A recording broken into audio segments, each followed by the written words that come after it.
Amigo ouvinte, este é o nosso espaço singular da Rádio Dia, em comentário político com o Dr. Armando Vicente. Vamos ter hoje aqui em cima da mesa, começando por 5 de julho, os 48 anos da independência de Cabo Verde. Vamos dar uma olhada também sobre dezenas de médicos que estão no desemprego aqui no país.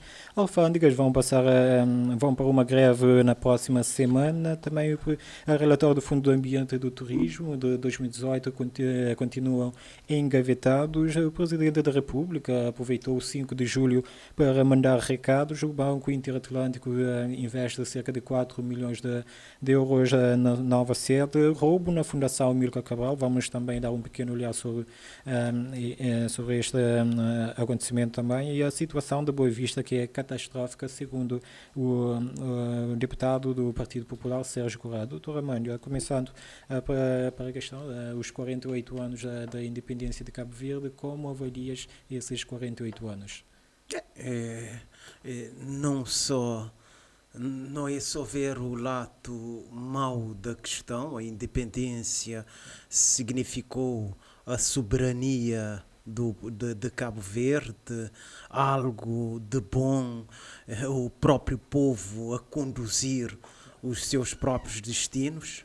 Portanto, é uma coisa boa a questão de comemorar os 48 anos de independência. Mas, se formos ver, há muita coisa que devia ter corrido melhor e que, no fundo, não, a independência não trouxe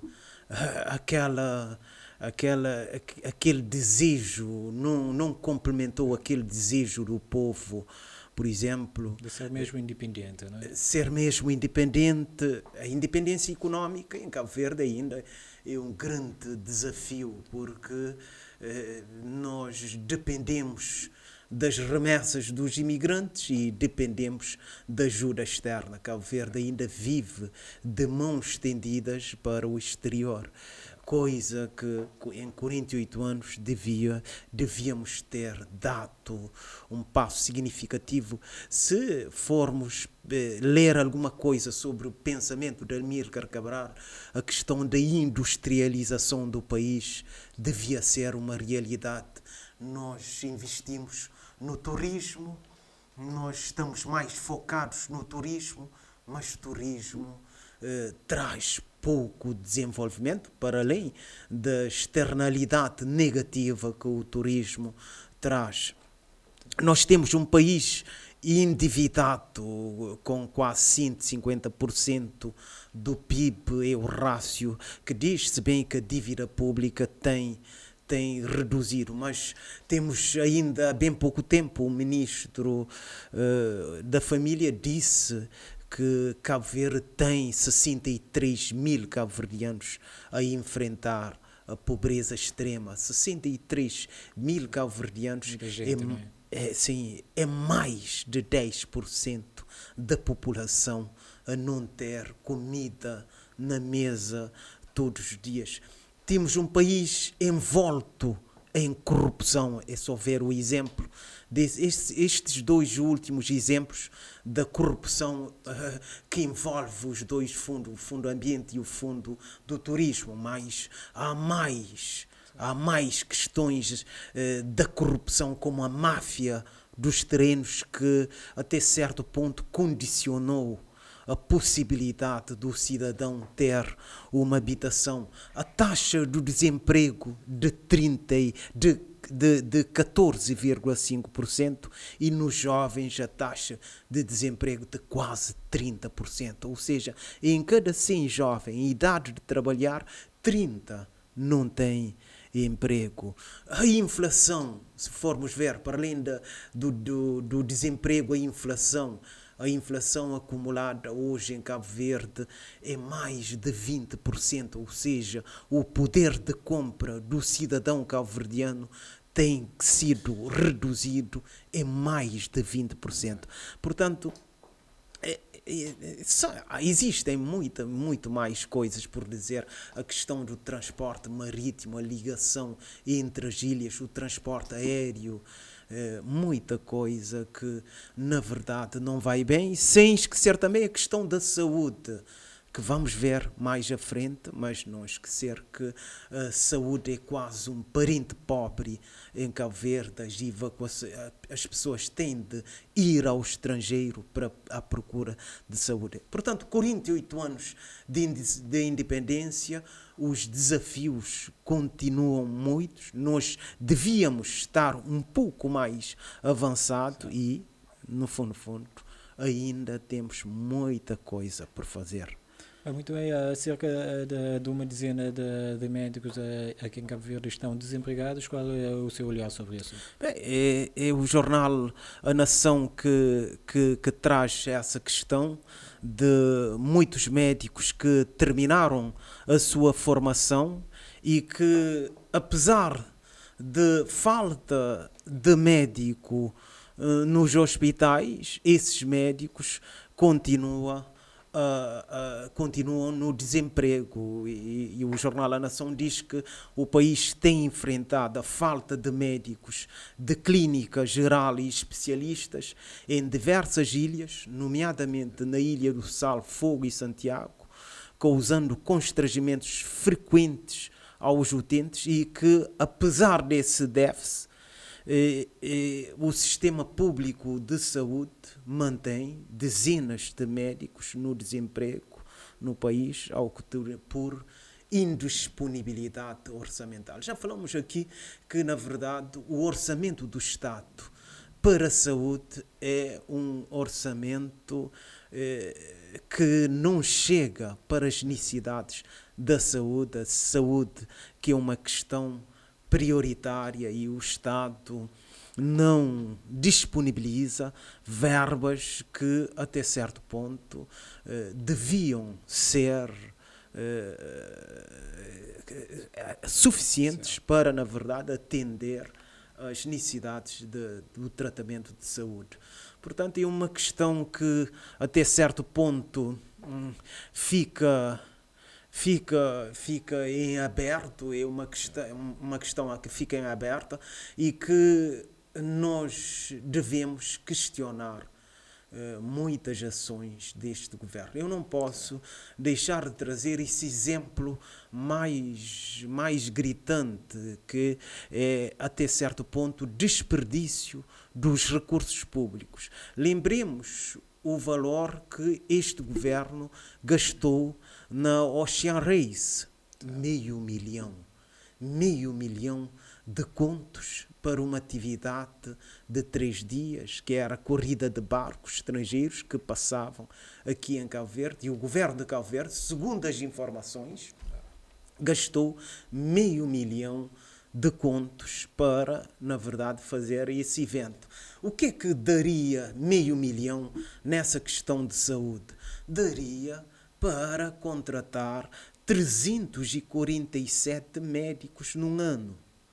Meio milhão, se você considerar com o salário de um médico de mais ou menos 120 mil escudos, parece-me que ao iniciar a carreira um médico recebe muito menos, mas eu fico com a questão, um salário de 120 mil escudos por mês daria esse meio milhão de contos desperdiçado no tal evento da Ocean Race, daria para, na verdade, contratar 347 médicos num ano. Mas nós não precisamos de 347 médicos. Se você escalonar esse valor no tempo, durante 5 anos, daria para contratar 69 médicos durante 5 anos. Meio milhão de contos que este governo gastou nessa atividade de Ocean Race. Isso ia aliviar a sobrecarga dos médicos e dos hospitais. Claramente, sobrecarga dos médicos. A Nação, o jornal A Nação traz mesmo a questão de médicos que têm que fazer horas extras, que têm que trabalhar nos finais de semana, porque, na verdade, o número de médicos é insuficiente. E eu estou a trazer esse exemplo da Ocean Race, que o governo gastou quase meio milhão de contos. Mas esse é mais visível, é um esbanjamento dos recursos públicos mais visível, mas provavelmente há mais esbanjamento dos recursos públicos que não é visível e que não chega ao conhecimento do grande público. Mas só fiquemos com esse exemplo que daria, esse exemplo do gasto de 500 mil de contos em Ocean Race, que daria para contratar 69 médicos por um período de 5 anos. Portanto, é mais um exemplo de que, na verdade, depois, esses médicos no desemprego vêm questionando os critérios de seleção, de recrutamento. Alguns são recrutados, outros não, e não há concurso público. Isso é mais uma aberração, é mais uma violação da igualdade de oportunidade. É isso que forma os próprios médicos, não é? Temos a Universidade Pública agora que forma médicos aqui em Cabo Verde. Sim, são esses médicos, mas também há médicos que são formados no estrangeiro e que estão aqui no desemprego. Portanto, é muita coisa que vai acontecendo no campo da saúde, e se formos o rácio da OMS, Organização Mundial da Saúde, diz que por cada 1000 habitantes deve haver um médico. Em Cabo Verde, ou seja, por cada 10.000 habitantes deve haver 10 médicos. Em Cabo Verde, por cada 10.000 habitantes, existe apenas 7 médicos. Então, estamos muito abaixo do rácio indicado pela Organização Mundial de Saúde. E provavelmente nos países desenvolvidos esse rácio é muito menor. Deve ser 500 ou 200. Parece-me em Portugal 200, não sei, mas o rácio nos países mais evoluídos, esse rácio não é de um médico por 1000 habitantes, mas é um pouco menor. Portanto, temos desafio nos hospitais, de falta dos recursos humanos nos hospitais, falta de equipamentos nos hospitais, falta de macas, camas, aparelho de radiografia e TAC, falta de medicamentos e consumíveis, luvas, gessos, lençóis, etc., que há bem pouco tempo o Sindicato dos Médicos vinha reclamando. E se formos mais além, vamos encontrar, não sei se você se lembra, o programa que fizemos aqui era em abril deste ano, e que a Ministra da Saúde dizia que o sistema de saúde devia garantir a cobertura universal e fornecer aos indivíduos, famílias e comunidades serviços de saúde de qualidade. Com falta de médicos nos hospitais, e dizer à senhora ministra que com falta de médicos nos hospitais não é possível garantir serviços de saúde de qualidade. Portanto, o que está a falhar?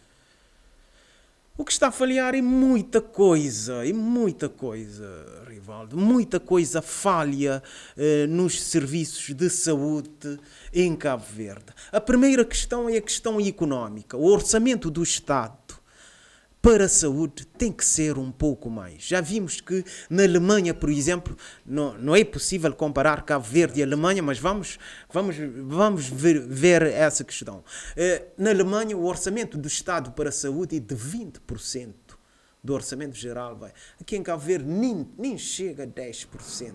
Então, na questão económica, nós temos que aumentar um pouco mais o orçamento do Estado para a saúde. Ainda dentro da questão económica, nós não podemos continuar nos serviços públicos de saúde a fazer lucro sobre a desgraça do cidadão, cobrando taxas e mais taxas nos hospitais. Isso dentro da questão económica. A qualidade do tratamento de saúde é uma qualidade baixa.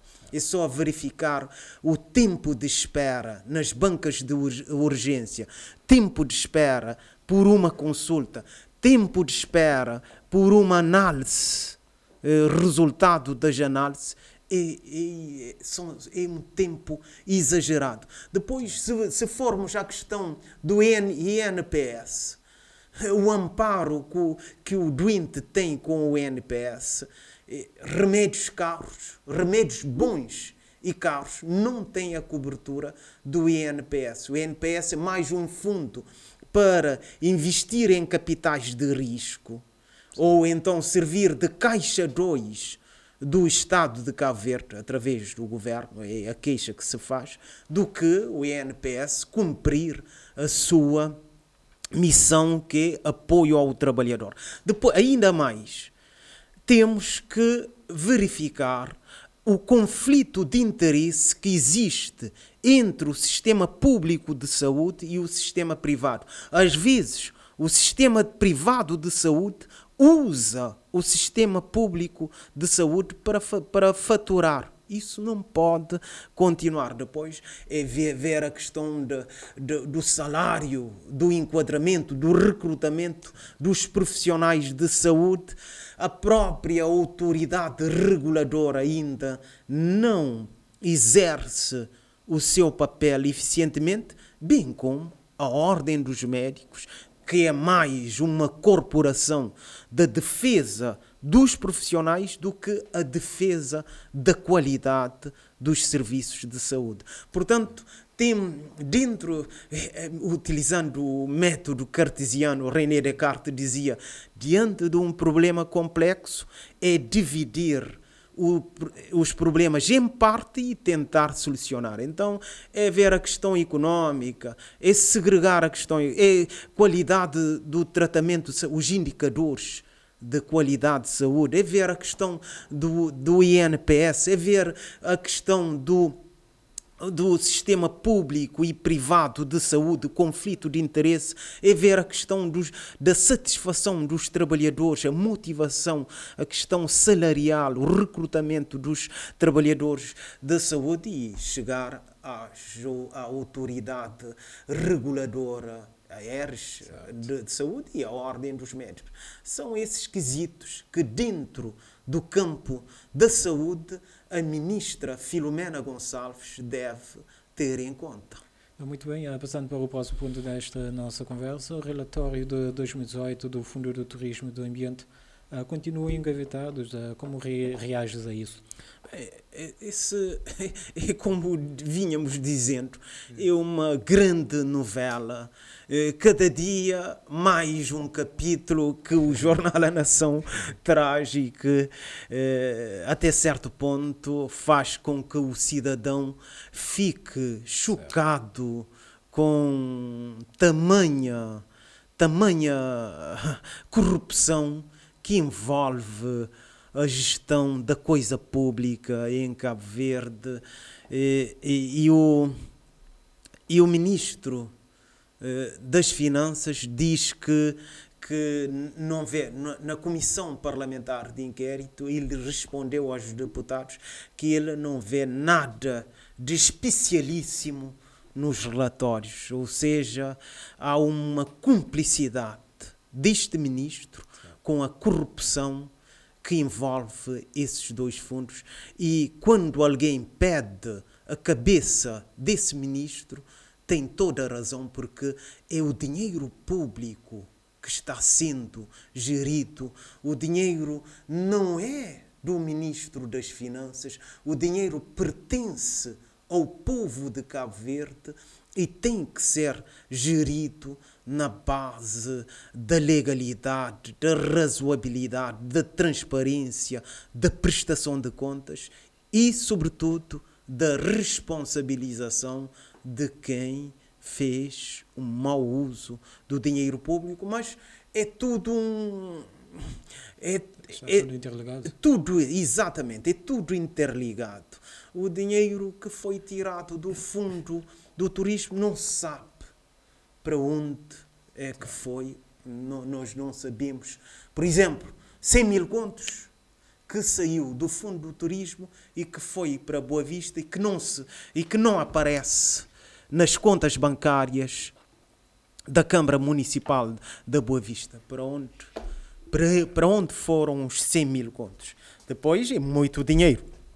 Esses dois fundos envolvem cerca de 5 milhões de contos. Relembro que o orçamento do Estado cabo-verdiano é de mais ou menos 78 milhões de contos. 5 milhões de contos é quase 10% do orçamento do Estado de Cabo Verde. Portanto, é muito dinheiro. Esperemos, como o relatório já foi enviado à Procuradoria-Geral da República, esperemos que o Procurador-Geral da República, apesar de ser nomeado por este governo, que ele, em nome do cargo que ele exerce, que, na verdade, faça alguma coisa a fim de clarificar, de uma vez por todas, esse grande imbróglio que é a gestão do fundo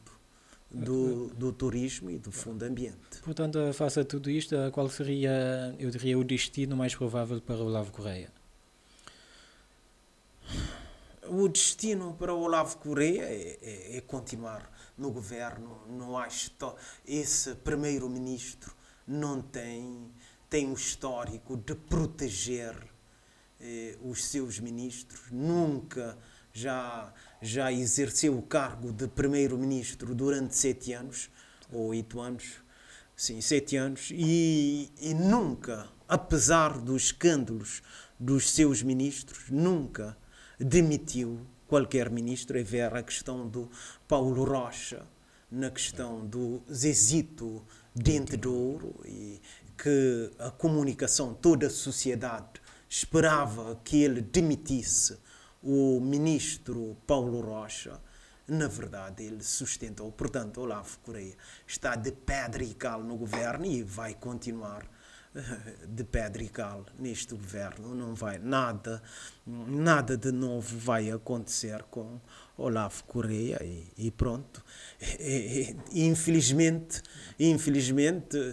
escondeu esses relatórios na gaveta durante 1 ano e 5 meses e nós só tomamos conhecimento por causa do trabalho do jornal A Nação. Há 2 relatórios na gaveta, relatório relacionado com a gestão da Câmara Municipal da Praia no tempo de Ulisses Correia e Silva e de Oscar Santos, que nós não sabemos, mas já sabemos do relatório de Francisco Carvalho, que acabou de assumir a Câmara Municipal. É um paradoxo e uma contradição.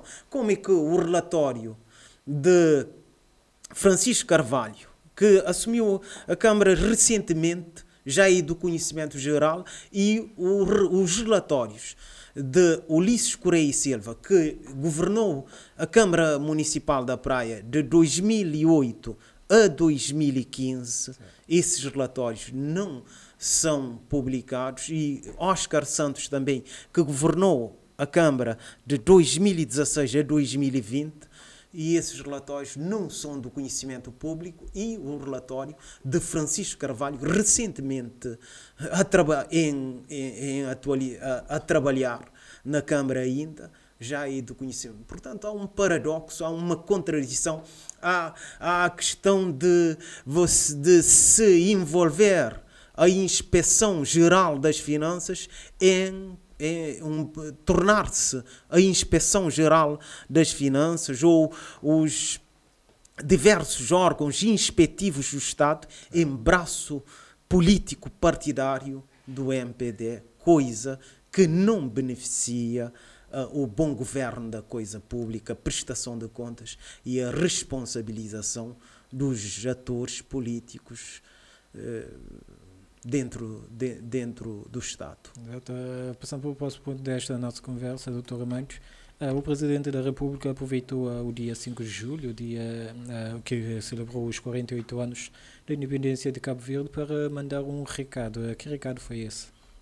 O recado do Sr. Presidente da República foi bem conseguido, um bom discurso, porque chamou a atenção da pobreza que tem aumentado em Cabo Verde, chamou a atenção da gestão dos dois fundos, que no fundo, que até certo ponto podemos dizer que a gestão desses dois fundos, Fundo do Turismo e Fundo do Ambiente, tem sido marcado pela falta de transparência e até certo ponto podemos dizer a corrupção, mas a corrupção em Cabo Verde não fica nesses dois fundos.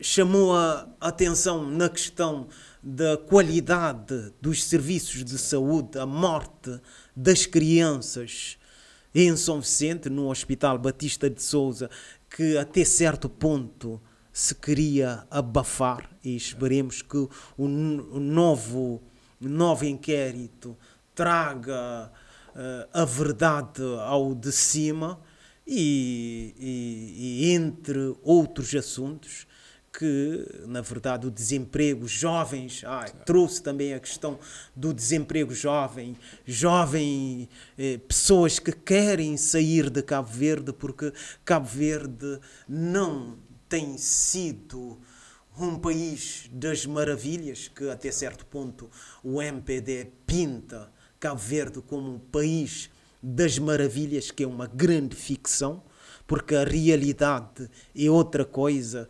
De cada 100 jovens, 30 no desemprego, é muita gente no desemprego, é muita gente jovem à frente da Embaixada de Portugal, atrás de um visto para encontrar uma outra vida.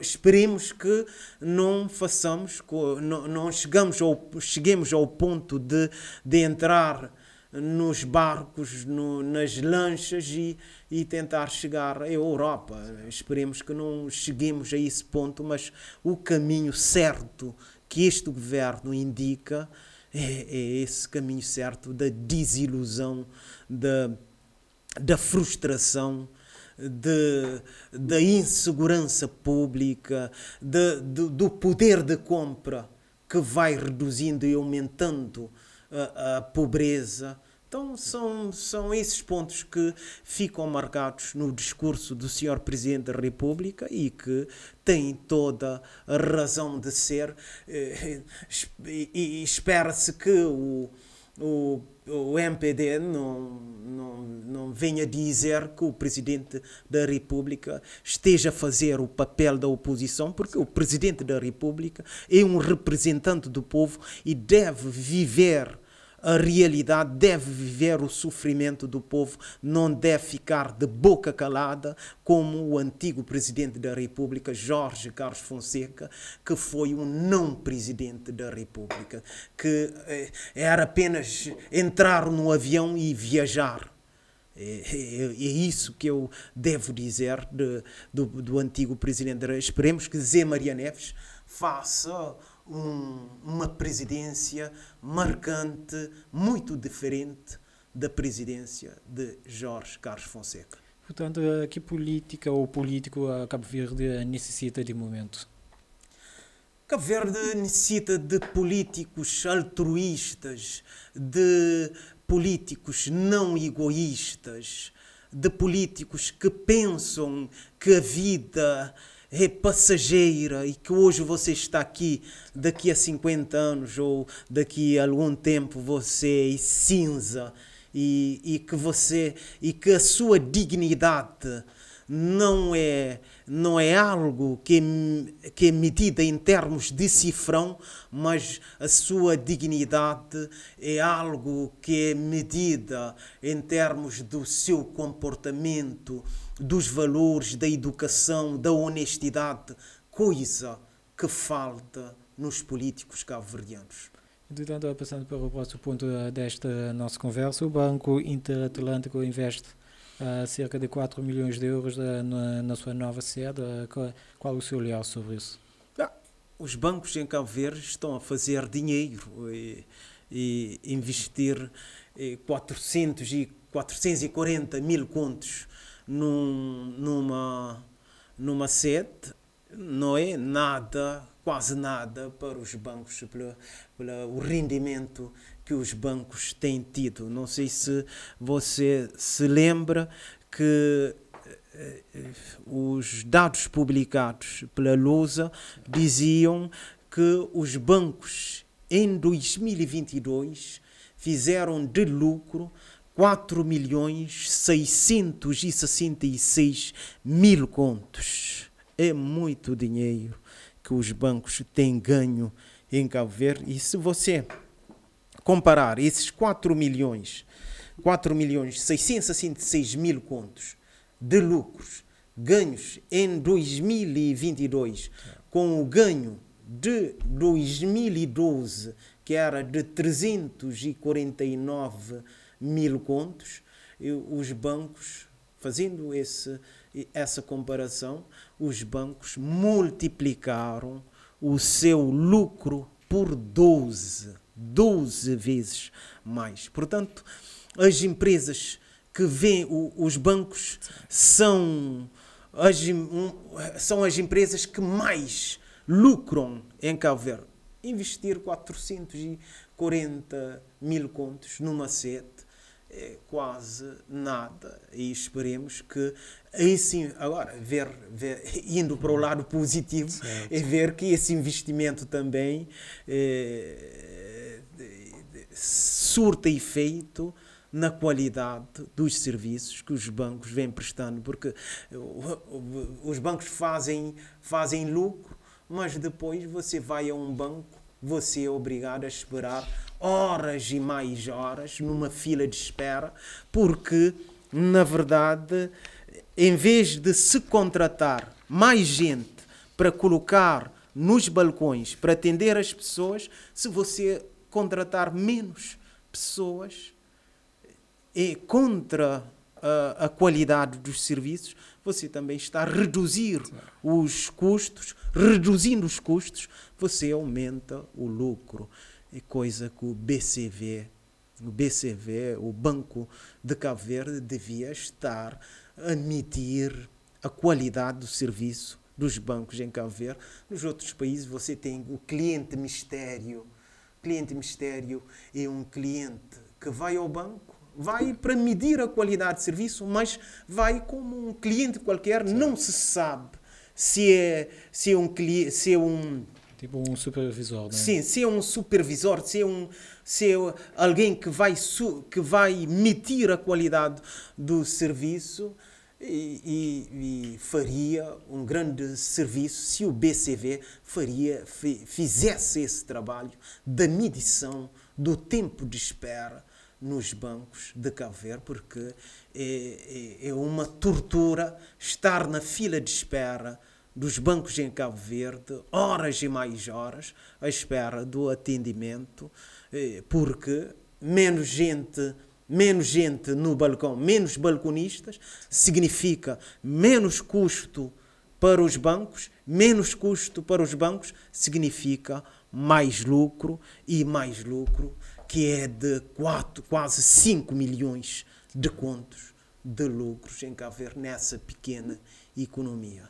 Portanto, é ver esse investimento do Banco Interatlântico na nova sede com bons olhos, mas fica esse reparo em termos de qualidade do serviço dos bancos em Cabo Verde, que uma qualidade baixa, que leva o cliente a esperar horas e mais horas para o atendimento nos bancos.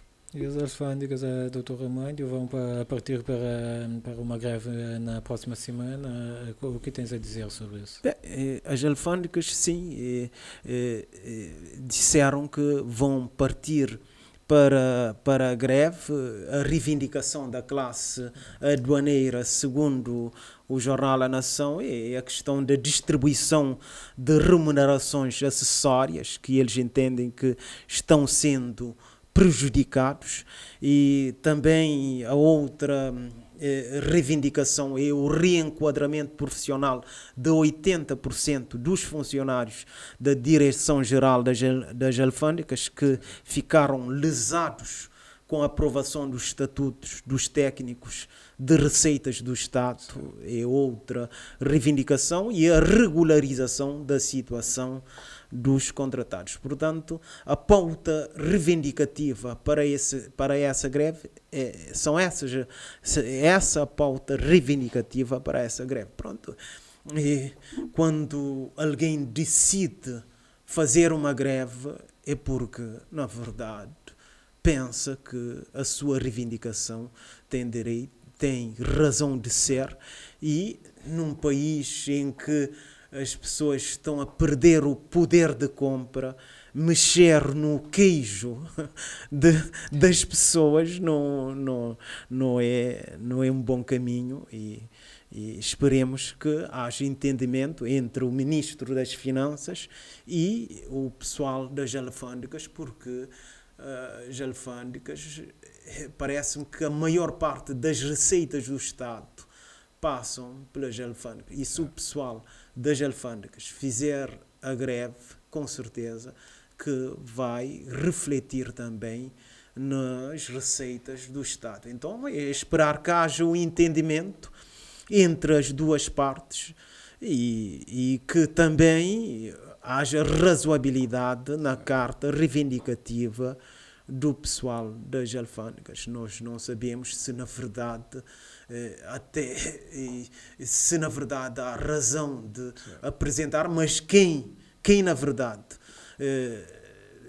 disponibiliza-se para ir para uma greve é porque na verdade sente que os seus direitos foram violados, e portanto a greve como um direito constitucional é esperar que haja resolução, que haja entendimento entre as partes. Portanto, mais uma vez vemos o Ministério das Finanças envolvido em mais uma polémica nesta greve.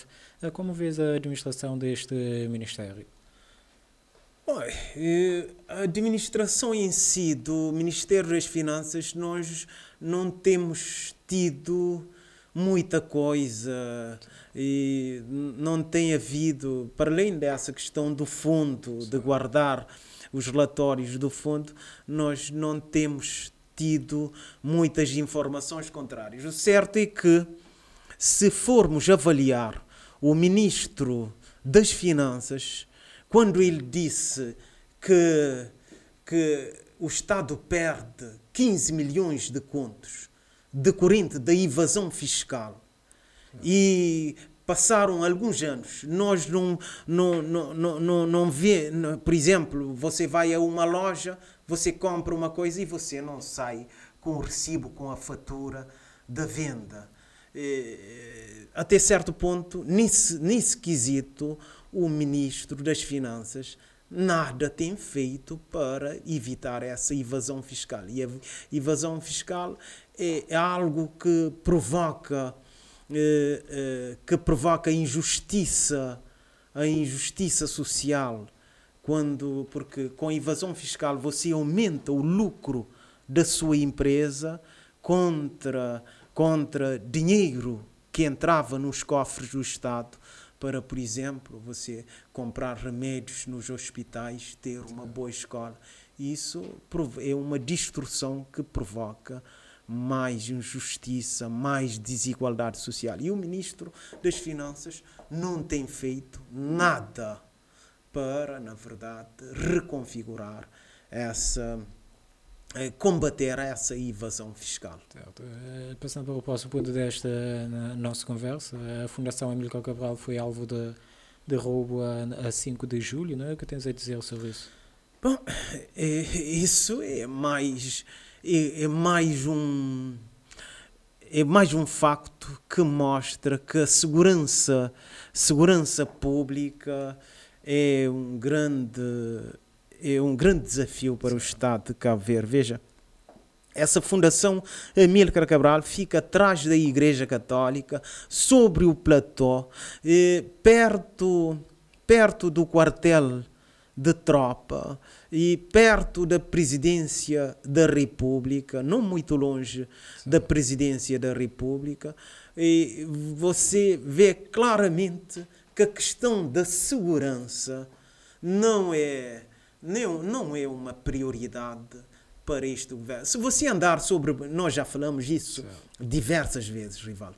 Se você andar sobre o platô, você não encontra com nenhum agente da polícia a fiscalizar, a controlar a ordem pública. Mais uma vez a questão do policiamento de proximidade. Policiamento de proximidade. Você tem polícias no quartel, nas esquadras, à espera das chamadas, ou polícia nos carros a passar.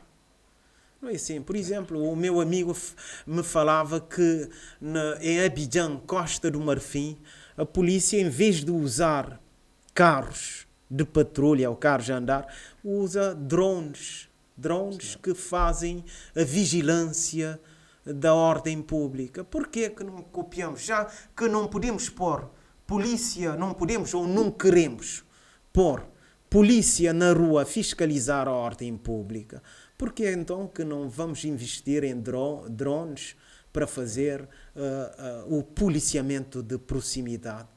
Como copiar as boas práticas dos outros países. Imagina que essa cidade tem 100 e tal mil cidadãos, pessoas. Imagina então se a cidade da Praia fosse a cidade de São Paulo, que tem quase 20 milhões de habitantes. Como é que seria então a desordem? Se não conseguimos controlar 100 e tal mil habitantes, como é que você conseguiria? É preciso copiar as boas práticas. E já vimos, por exemplo, já trouxemos aqui o rácio Portugal. Eu não canso de trazer isso muito rapidamente.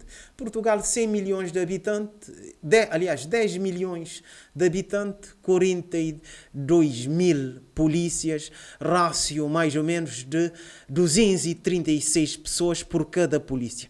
Cabo Verde, 500 mil habitantes, 1.900 polícia, rácio 263 pessoas por cada polícia. Veja a diferença. Que em Portugal, por exemplo, o nível de gestão estratégico, tático ou operacional da polícia é diferente de Cabo Verde. É isso que falta em Cabo Verde. As pessoas capazes, nos lugares certos, nas esquadras,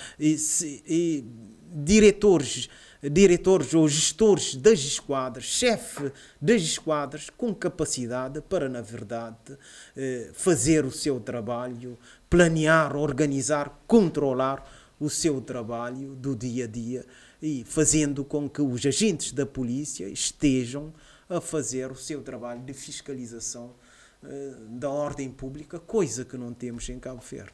Portanto, isto pode ser também uma chamada de atenção para os que dizem que a cidade da Praia é uma cidade segura, não é?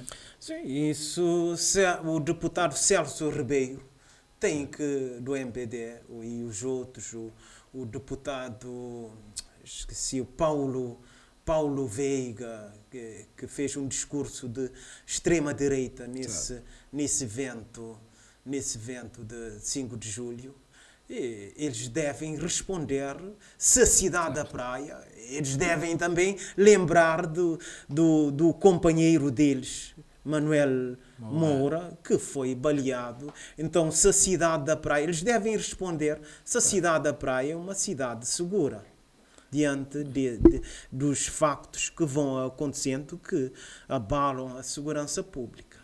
Portanto, vamos dar um olhar sobre a Boa Vista, não é? O deputado do Partido Popular, Sérgio Corrá, disse que a ilha está a passar por uma situação catastrófica. O que tens a dizer sobre isso? Ele diz que os lobbies não são regionais, mas sim familiares, que nenhum investidor acredita na ilha da Boa Vista, e ele leva a questão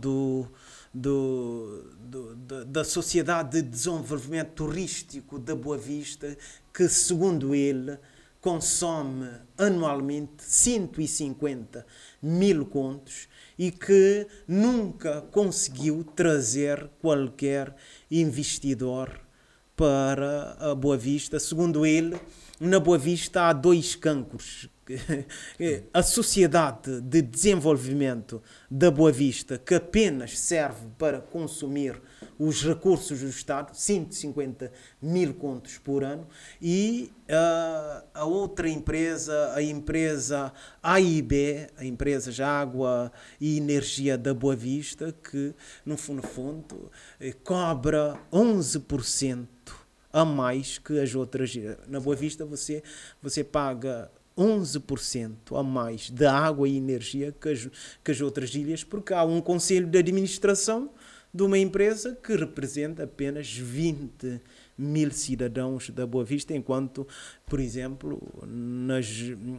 a Eletra, por exemplo, tem um único conselho de administração que, no fundo, representa para as 8 ilhas, e isso tem implicação nos custos. E Sérgio é um italiano cabo-verdiano que investidor, não é? Sim, que no fundo tem combatido a corrupção na Boa Vista, a corrupção dos terrenos, a corrupção na Câmara Municipal da Boa Vista. É um cidadão que tem, no fundo, combatido, é um grande defensor do cadastro predial, que foi financiado pelo Millennium Challenge Account dos Estados Unidos, que visava trazer mais transparência na gestão dos solos, mas que esse cadastro predial é como o Google Map. Você ia no cadastro predial de uma ilha e batia sobre um terreno e apareceria toda a informação a respeito daquele terreno, o que evitava que, por exemplo, a Câmara Municipal vendesse terrenos 2 ou 3 vezes. E o cadastro predial é algo que continua por fazer. Eu não sei se o embaixador dos Estados Unidos sabe, porque o financiamento é dos Estados Unidos, e o cadastro predial, nem na praia, nem na Boa Vista, em nenhuma ilha, o cadastro predial funciona. O cadastro predial devia ser algo que havia de trazer a transparência na gestão dos solos. Boa Vista, sobretudo, é uma ilha onde a corrupção dos terrenos é alarmante. Muito bem, Dr. Armando. Vamos à última questão. Já estamos acima do nosso tempo, mas de quem é a culpa por a Boa Vista estar assim? A culpa, se for fazer uma radiografia da culpa, você encontra muitas causas. A primeira causa é a questão da partidarização da coisa pública na Boa Vista, e Sérgio traz a questão de nomeação de família. Por exemplo, a questão de Sociedade de Desenvolvimento da Boa Vista e Maio, ele até certo ponto tira o presidente da Assembleia da Boa Vista, o atual, o Évora. Até certo ponto ele culpabiliza para perguntar por a questão da Sociedade de Desenvolvimento, perguntar ao presidente da Assembleia Municipal se ele não tem familiares a trabalhar nessa sociedade, por isso que ele não quer agir na questão das investigações que ele vem fazendo. Então a culpa da situação da Boa Vista é uma culpa que até certo ponto tem a ver com a partidarização da coisa pública. Provavelmente na Boa Vista a partidarização, a corrupção, a outra questão, a partidarização e a corrupção na Boa Vista deve ser mais elevada que em qualquer outra parte do território. Lembrando os 100.000 contos que saíram do Fundo do Turismo e que não consta do extrato da conta da Câmara Municipal. Isso é um indicador de que a corrupção na Boa Vista é alarmante. Muito bem, Dr. Armando, muito obrigado por estar cá conosco neste espaço singular da Rádio Dia. Hoje foram temas muito pertinentes, não é? Foram muitos temas e muito obrigado, Rivaldo, por esse tempo que eu passei aqui consigo a fazer esse debate. Muito obrigado, Claudino, muito obrigado a Paula e, sobretudo, muito obrigado a todos os ouvintes da Rádio Dia. Muito obrigado para si, caro amigo ouvinte, por estar cá conosco neste espaço singular da Rádio Dia. Estaremos cá novamente na segunda-feira para debruçarmos sobre outras questões que chocam a sociedade cabo-verdiana. Até lá, fique bem.